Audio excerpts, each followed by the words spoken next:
you were in the middle of an appointment, and this is live, and I didn't want to interrupt your appointment to ask you for the coffee. So, all right.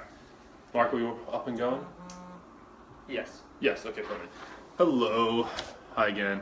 I think this is 13, 14, something like that. So, anyway, I'm Quincy from Cummins & Company Realtors.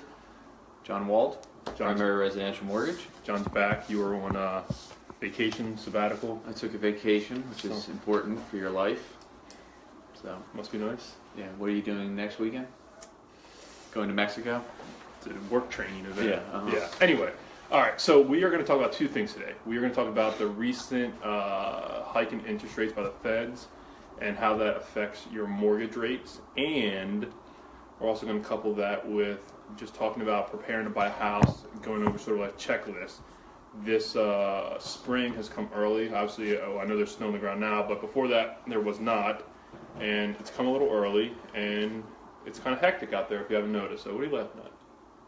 Before there was snow, there was not snow? Oh, well, All right. it's a very obvious statement. So I guess let's talk about interest rates. So obviously the Fed talked about interest rates and how it's going to impact it. Look, at the end of the day, again, we talk about this quite often. Interest rates are not 15%, 30% right now. Interest rates are still reasonable. Your interest rate is impacted by a few different things. The first thing that impacts your interest rate is your credit score. The second is your loan type. Okay, on a government loan, your interest rates are typically a little bit less than on a conventional loan. And then how much money you're putting down, so your loan to value ratio is another part of that impacts your interest rate. And then your fourth is the amount that you're borrowing. So there's different levels or different categories when you're doing a loan. So once you exceed 424,100 and a loan amount in Baltimore City, Baltimore County, or the surrounding counties around here, you're considered a high balance loan with FHA or conventional, and your interest rate is slightly higher when you go to that mark. So just a little stuff. I mean, again, look, you're going to be hearing news out there. Never trust the internet in terms of what interest rates are. I see on the internet like quotes of 2.875, but then there's 7 million points on the other end. Rates are hovering around 4 1/8, so 4.125 to around 4.75, depending on credit, loan type, and loan terms. So, and the shorter the term, meaning a 15-year or a 30-year, your interest rate's going to be less. Your interest rate's usually going to be less on a 15-year than it would be on a 30-year. But your payment's more because your term's less. Okay. So yeah, sum it up. Just go to the source. Nothing should change too drastically, but if you have questions, just reach out and call somebody. So, all right, so let's switch. So now we're going to talk about it's spring. Everybody is gearing up. You may have noticed there's little inventory. We're starting to kind of trickle inventory. And when I say inventory, I mean houses, essentially. Houses are in the sense of like a commodity. Mm-hmm. There's certain areas that are always hot, and there are no houses over the winter. Now that we're getting into the spring, houses slowly trickle into the market. So the good one goes. So in terms, would you consider this a seller's market or a buyer's market? We're going to start off in the seller's market. Yeah. Most definitely, yes. Which means that there's a shortness of inventory. Right. Which is what you're Which means your offers are higher. You're going to be in bidding wars more often. Your offer is going to have to be stronger to get the good houses that you want. So, and that's all fine. I mean, it's just the way the market works, and it's the way it is now. But if you're going to buy a market this spring, there's a checklist I think you need to go through.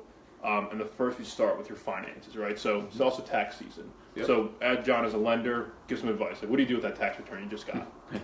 I see a lot of car commercials at this time of year. Don't go out and buy yourself a car and put your tax return down on it. Honestly, keep your tax return handy or your tax refund handy, and obviously apply to the down payment. In our opinion, major advantage of home ownership versus a car is you drive the car off the lot, it loses instant equity, you depreciate. It's a depreciating asset, where a home is an appreciating asset, and over time it's going to appreciate in value, and you have write-offs. So use that tax refund wisely. Definitely. But what else do you do? So I think the second thing you do is do your research. So in this market, decisions need to be made quickly, right? So if you wait, you take a good chance of losing a house. So whether you're in the city, you're in the county, there are obviously neighborhoods you can choose from, styles of houses. Get that research done ahead of time. If your goal is to be in a house, say, by the summer, end of school year, get that research done now. meet with your real estate agent, figure out who you're going to use, figure out where you want to live, tour the neighborhoods, do some drive-bys, get all that stuff done. So when that house pops up, you're not hemming and hawing over, well, I'm not sure about this neighborhood versus this neighborhood, this district versus this district. You already know that, and you're good to go. You can make a quick decision. Perfect. And I think lastly that you really need to get over are understanding the full cost of buying a house. So current expenses versus future expenses. Understand that, get it all mapped out. Any decent lender can help you. Obviously your current expenses of buying a house, down payment, closing costs, things like that. Future expenses, I just had a situation now where somebody was confused over property taxes. Like, make sure you understand if you're buying rehabs, future property tax increases, things like that. Buying a home, your ongoing expenses obviously are more expensive than renting a house. But there's some trade-offs there. So just understand all of that when you get into it. Basically, just do your homework, get some people around you that know what they're talking about, and be ready to make a quick decision because houses do go very fast. It's not uncommon for a house to sit 1-2 days on the market and then be gone if it's a good house. Because if you like the house, guaranteed there are a dozen other people that like that house as well. Yeah, and it's basically the first person that's well qualified to buy the house, makes the best offer, is going to get it. So that's it. We're going to keep this one short today. Perfect. All I right. think it's good. And then we'll post some stuff up. I'll I'll send out a video on the update on the Fed, and then Quincy will post some stuff up here too, just on the quick steps. So Sounds good. And then one last note. I know a couple weeks ago we discussed about a newsletter. That newsletter is all set to go out on Monday. So if you're on our mailing list, you'll get a newsletter. And basically it'll just sum up the last few topics we've talked about. It'll have a short video recap, but it should be good. So it's something to look forward to. All right. Perfect. Thank you. All right. Thanks, guys.